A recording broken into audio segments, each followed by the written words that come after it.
दोस्तों, भारत बोले हल्ला बोल में आप सभी का स्वागत है। मैं हूं असरार हयात और आप देख रहे हैं भारत बोले हल्ला बोल। आज बातचीत करेंगे बिहार विधानसभा पर और हमारे साथ हैं मिन्हाज असगर साहब। और मिन्हाज असगर साहब जो है वो पूर्णिया से ताल्लुक़ रखते हैं, अमोर विधानसभा से। तो बात करेंगे हम एमआईएम को लेकर कि एमआईएम जो है, एमआईएम के प्रदेश अध्यक्ष अख्तरुल ईमान साहब ने घोषणा किया है कि एमआईएम 100 सीटों पर इलेक्शन लड़ेगी। तो उन्हीं तमाम बातों को लेकर हम बात करेंगे मिन्हाज असगर साहब से। मिन्हाज असगर साहब, हमारे यूट्यूब चैनल पर आपका स्वागत है। एमआईएम ने 100 सीटों पर लड़ने की घोषणा की है, आप इस पर क्या कहना चाहेंगे? उसके हौसलों को सलाम है, लेकिन यह है कि उनको सोच समझ करके ही टिकट देना चाहिए। जहां मोहम्मदन की तादाद हो वहाँ भी सोच समझ करके ही टिकट देना चाहिए, न कि अपने जज्बात में आकर के पार्टी को नुकसान पहुंचाने के लिए टिकट दे दे। यानी आप ये कहना चाह रहे हैं कि अख्तरुल ईमान साहब को सर्वे करना चाहिए, इसलिए कि पीछे जो 2020 में जो चुनाव हुआ और 19 सीटों पर एमआईएम इलेक्शन चुनाव लड़ी, जिसमें एमआईएम को 5 सीटों पर कामयाबी मिली। लेकिन उसके बाद जो हुआ कि 4 विधायक जो है एकदम से टूटकर आरजेडी में आके जुड़ गए और उनका जो है कि कोई फ़ायदा वहाँ के इलाके के लोगों को नहीं हुआ।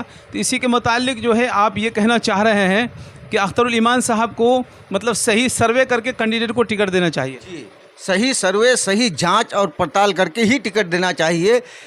किसी पार्टी से जीते हुए कैंडिडेट को टिकट नहीं देना चाहिए, ताकि वो आगे एमएमआई से टिकट लेकर जीत कर भाग न सके।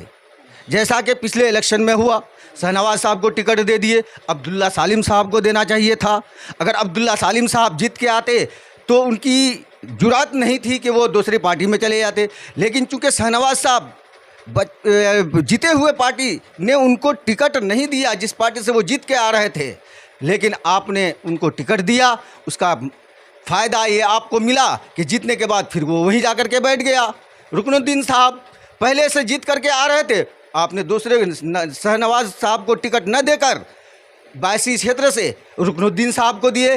रुकनुद्दीन साहब भी जीत गए एमएमआई से। उसके बाद वो पार्टी छोड़कर फिर आपके दूसरे पार्टी में, अपनी पार्टी, पुरानी पार्टी में चले गए। तो ऐसा न करें, बल्कि जो पार्टी को सींचता है उसको जांचें, उसको परखें हर एतबार से, उसके बाद उसको आप टिकट दें।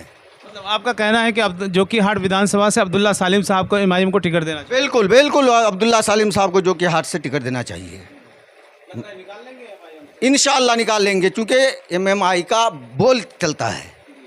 वो अगर एमएमआई किसी जानवर को भी अगर घंटी बांध दे तो वो जीत करके आ जाएगा। लेकिन टिकट सोच समझ जीते हुए कैंडिडेट को न दें, नए फिगर को ले आए। नए फिगर में से हर शख्स कामयाब हो जाएगा। बिहार विधानसभा पर हम बात कर रहे हैं, टॉपिक भी यही है।